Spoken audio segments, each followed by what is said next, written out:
Yes, today we are going to have a look at assembly processes, and first I would like to tell you what I mean by assembly. We have several examples. One of the assembly processes means die bonding, so we have to put a chip onto a substrate and to interconnect it.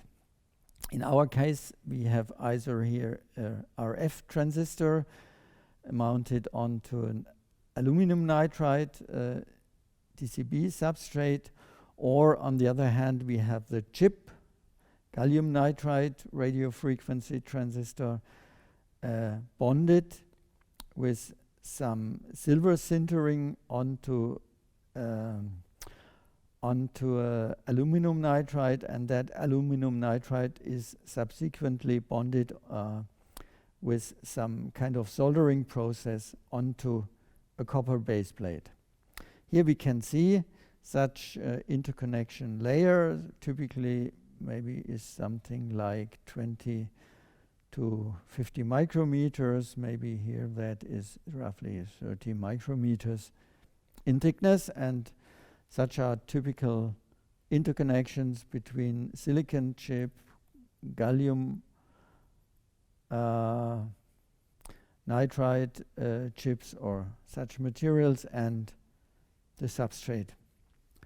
The second application is surface mount technology, SMT. Here we have small transistors, which is TO220 transistor outline for power. It's a small SMD. Here we can see the molding compound.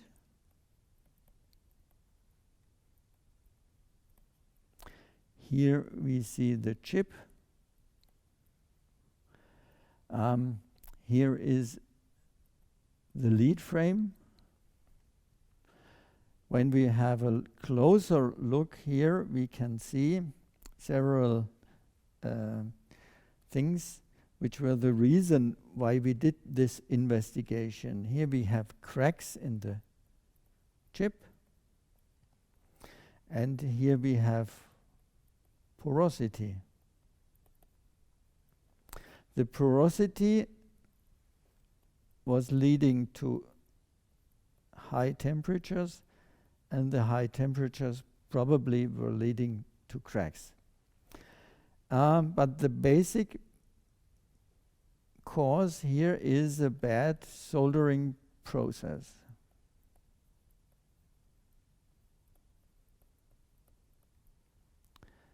And now we can say, we will see what are important measures in order to improve soldering and to avoid such mistakes.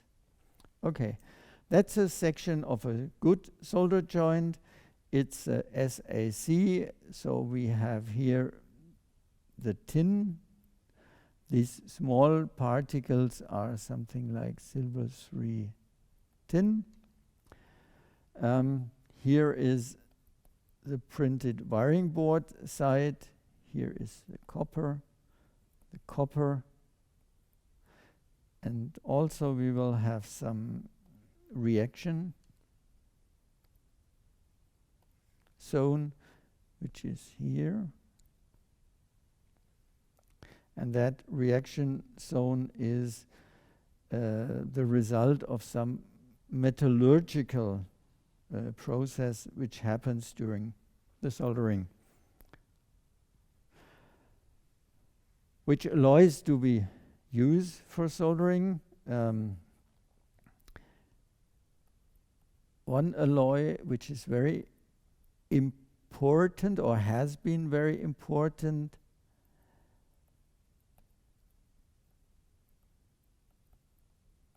was the tin lead alloy.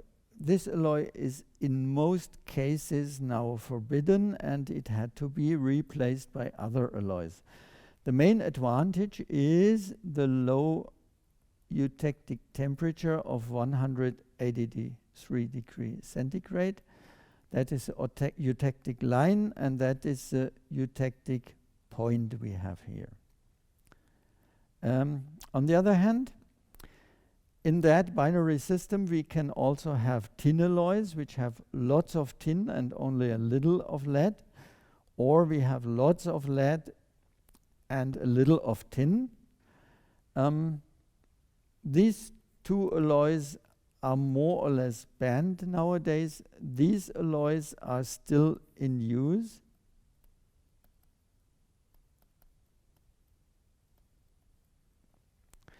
The reason is that here, that is typically a lead tin alloy, and in former times that was a tin-based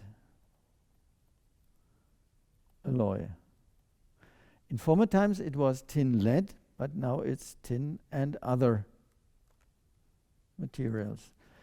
And the two alloying elements we can have here is the silver and the copper.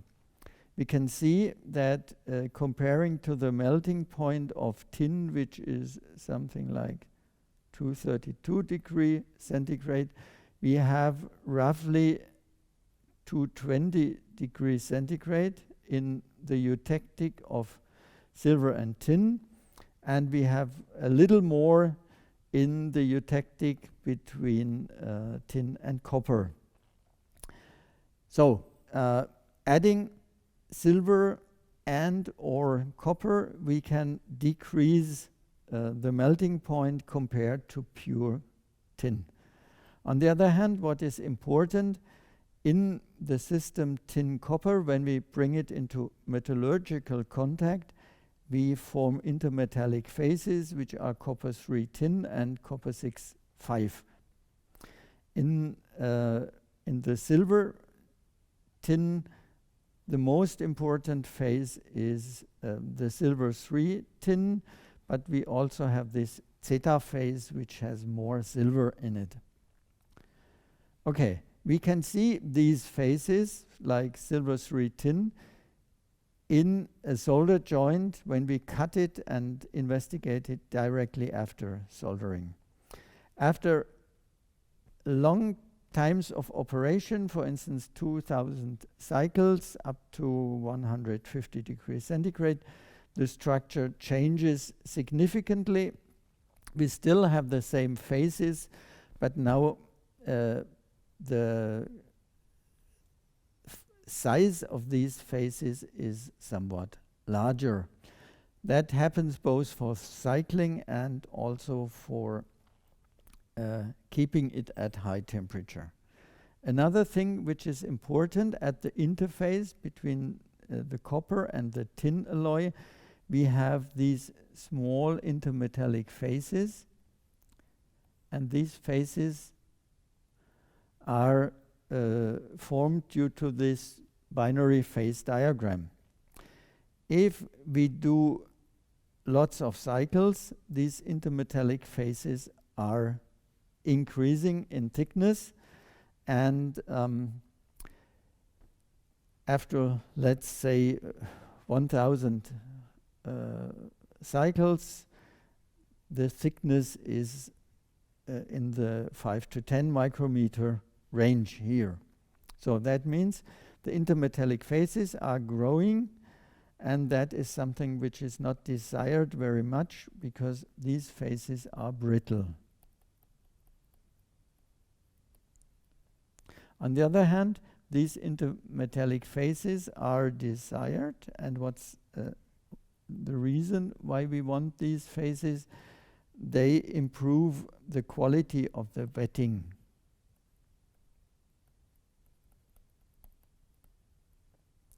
So the wetting is important, and therefore the formation of these intermetallic phases is a condition for a good solder joint. Now let's have a look at the solder alloys. The initial alloy was the eutectic tin lead that was used until 2006. And a second alloy, which was an improvement of that eutectic, is the ternary eutectic tin lead silver. And after these alloys were banned, there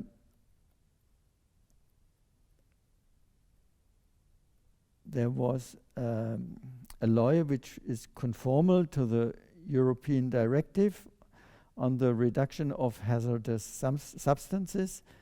And so that was, for instance, tin with roughly 4% of silver. Later on, in order to improve the properties and to lower the melting point a little down to 217 degrees centigrade, tin, silver, copper was the alloy of choice. For instance, that would be something like SA331, so roughly 3% of silver, 1% of copper. And that is one of the alloys which are in use very much. When you look at that die attachment I have shown you, here we still have lead alloys because there is not yet a real alternative. The melting point must be significantly higher than the melting point for the surface mounted soldering, because if you do this second step, you do not want to remelt the first solder joint inside the package, and therefore lead alloys are still allowed. If you go to cryo processes, you have mainly indium alloys. You can use these for making equipment which operates in liquid nitrogen, liquid helium, in liquid hydrogen, and so on. These solder materials still are ductile and strong enough for these applications. Among the important properties are melting range, CTE, thermal conductivity, electrical conductivity, and tensile strength. Tensile strength generally is not very high, but in almost all cases it's sufficient,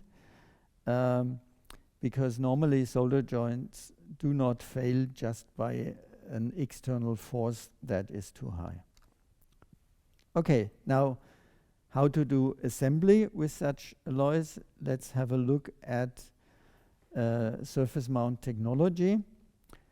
And here we start off with a printed wiring board. And in the first step, we must bring on a solder paste. So a solder paste is fine metal powder with some additional stuff which makes it tacky and which has fluxes in it. And so we do this printing process onto the copper pads on the board. Into these tacky paste structures, we pick and place the devices so they will stick to it, and then we run it through a reflow oven, for instance, from 240 to 50 degrees centigrade, and in that way the soldering is accomplished. In many cases we want to have a second side covered with devices, so here we flip our board, then we deposit some auxiliary adhesive just with a needle dispenser. We pick and place the devices, mainly it's capacitors, resistors, diodes. Put them on, cure the adhesive with a mild heat. Then we flip it again, and we go through a so-called solder wave. Here it is tin that is liquid, and that liquid tin will touch the metal parts of our board and of our devices. It will start to wet, and after the device has passed this wave here, the solder will consolidate, and in that way we have created the solder joints in the wave soldering. In many modern processes, the second step often is not wave soldering, but it is again infrared reflow soldering. After the process, in some cases we must get rid of the flux, and that is done by a cleaning process. In most cases it's some kind of alcohol we use for this cleaning. An important process here is our stencil printing. The stencil printing means we have a sheet of metal, typically it's stainless steel, and we have small holes where we want to deposit the paste onto the copper pads. We have some mass of this solder paste here on that metal sheet, and we pull it over the stencil with this so-called squeegee. And then after the squeegee has passed, we have deposited the paste just on the copper pads. So that is the standard process. Of course, it's automated nowadays, so we have automated systems which adjust it and then do the printing. Unfortunately, we found out that of all defects we have after soldering, the solder paste deposition is the most important process. So if you make a mistake in the solder paste deposition, you will later on see it on the solder joints after you have finished your surface mount process.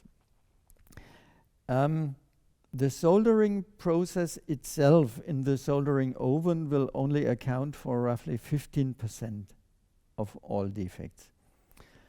When I started working in assembly and packaging many years ago, the components were the main concern. So the solderability of the components can be a problem, but it's a relatively small problem nowadays. Only 6% of all devices are no longer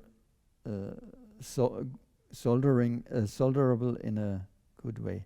Placement also causes some soldering defects. This paste printing is done with stencils. These stencils have openings in the metal sheet, so it's typically a stainless steel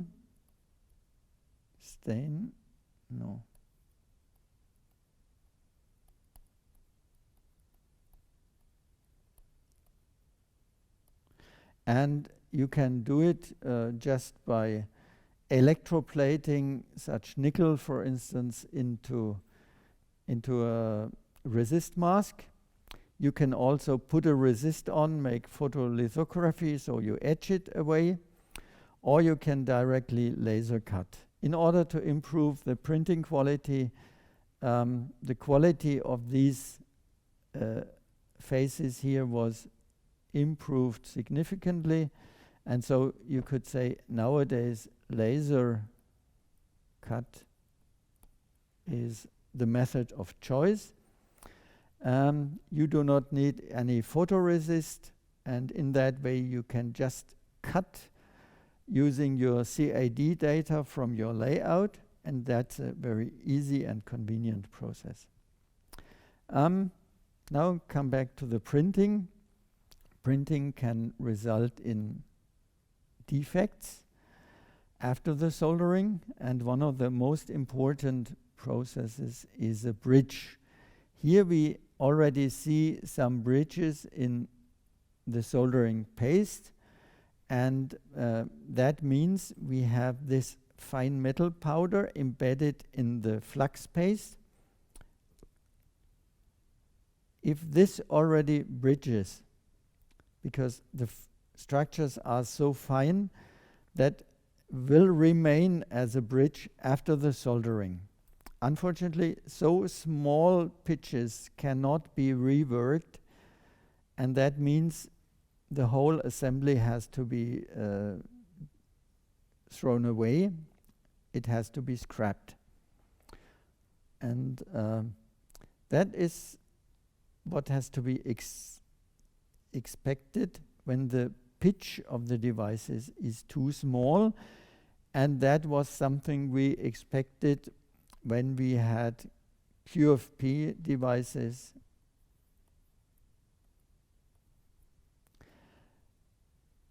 at the time when we did the investigation. But fortunately, the ball grid array was invented, and in that way you can have a similar number of IOs. The area of your device is smaller, and the clearance is also significantly smaller. So you have a larger grid, where grid is this mid to mid distance, and that grid is significantly larger than the pitch we have in these devices here. Even the IO number is similar, and that means here there is hardly any chance that you will produce a solder joint. Even if the printing is not so beautiful here, it will have no effect on your yield in your process. In the soldering process here you can see that is still tin lead, which melts at 183 degrees centigrade. So if you have a SAC, it melts roughly 35 degrees higher. So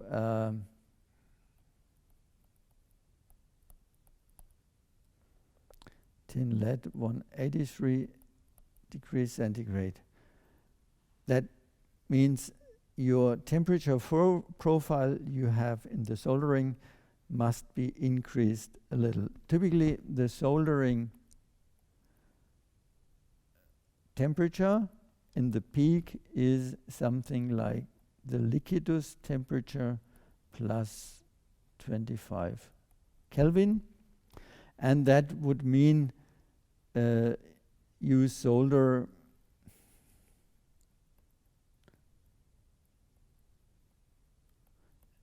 roughly 245 degrees centigrade or so. Okay, here we have the profile. We heat slowly. Here we evaporate the volatiles. Here we heat through.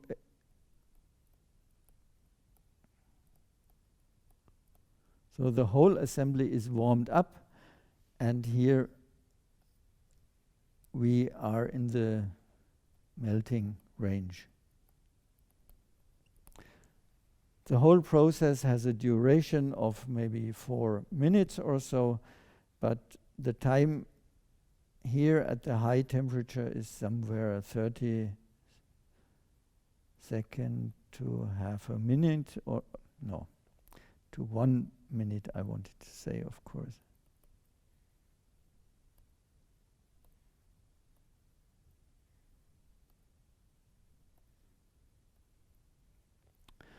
We can have either radiant heat, so that is some halogen lamp, for instance,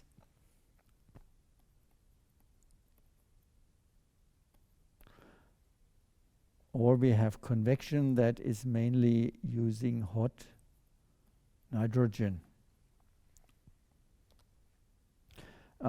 We did an investigation here. We could find very many profiles. It is not so important you have that standard profile, but the most important thing is that it works and you have good solder joints on every individual solder location you have here. Typically, if you have a new board to solder, you first measure the temperature distribution with an automated system. So you have some Bluetooth sensors measuring temperature, radioing these temperatures to your control computer, and the control computer adjusts the heating profile so all of the locations will be safe in getting a sufficient soldering temperature. In that way, you can have a library of many soldering profiles, and so if you get a new device, the computer can look up, do I have a similar device, and take that profile which is already known. So you don't have to play around with whether it will solder or not, because what you want is you want to have a sufficient soldering temperature, but you also do not want to have an excessive soldering temperature. So in the end, you want to have good wetting. That means when you dip in that experiment your device, you first have repelling forces due to the surface tension. Then wetting starts. You have capillary forces building up. They pull up the solder on the device surface, and in that way you get a pulling force. So here you would have a force going that direction, and here you have a force starting that direction. And typically, the force after 2 seconds is taken as the maximum force. And what is also relevant is the time at which 2/3 of the maximum force are reached. And that is soldering time which is desired. So in that way you can characterize wetting. If wetting doesn't occur, you will have a problem. So the European Space Agency, they built up a library of images, and here, for instance, is a good through-hole joint. You have solder flow to all edges of your pad, so the pad is covered completely. The second aspect is the solder surface is smooth, and you have a good feathering with an angle which is significantly lower than 90 degrees. To the contrary, if you have unwetted area, if you have an angle which is larger or equal than 90 degrees, if you have no fillet at all, yes, so you would like to have the fillet here, but it is not there, you even have holes or you have pores, then these are solder joints which are defective and they are unacceptable. If you look at SMD solder joints, these can have voids. That is often a result of impurities you have in the process. The second result of impurities is a coarse joint which has some grainy surface. That is a smooth correct joint with nice meniscus here. If you have too much solder, you get a so-called fat joint that is not desired, and what is still less desired is a so-called lean joint where solder material is missing. So the solder material should come in this way, but it's missing. And lean joints, they are functional, but they probably will fail early. On the die attachment, you can say the solder doesn't wet the chip, the solder doesn't wet the substrate, or it doesn't wet both. Here you can already make a conclusion what went wrong. Here the chip is not solderable, here the substrate is not solderable. But the process is good because on the other side the wetting will take place. If it doesn't wet on both sides, probably the process is not okay. It could also be that both parts are not solderable, but I would say it's more probable your process is not performed in a sound way. We can also have outgassing, and that leads to bubbles in the solder joint, and that's something we saw in one of the initial images. We can have cracks between chip and solder. These can be either results of stress processes, or these can be results of some movement or vibration during the consolidation of the solder joint. Having a look at porosity, that is a relatively low porosity on the left side. That's a QFN, which has peripheral joints and which has one large area under the die in order to get rid of the heat. Here we have not sufficient of solder. We have also some process problems, so that is not acceptable.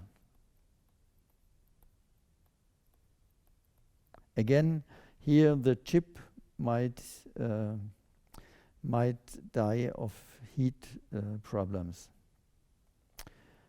So we can see X-ray radiography is a very good tool to look inside such solder joints and to find out if we had a soldering problem, because we cannot look into a solder joint directly.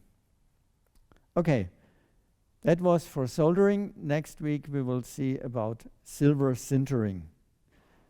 Thanks for your attention.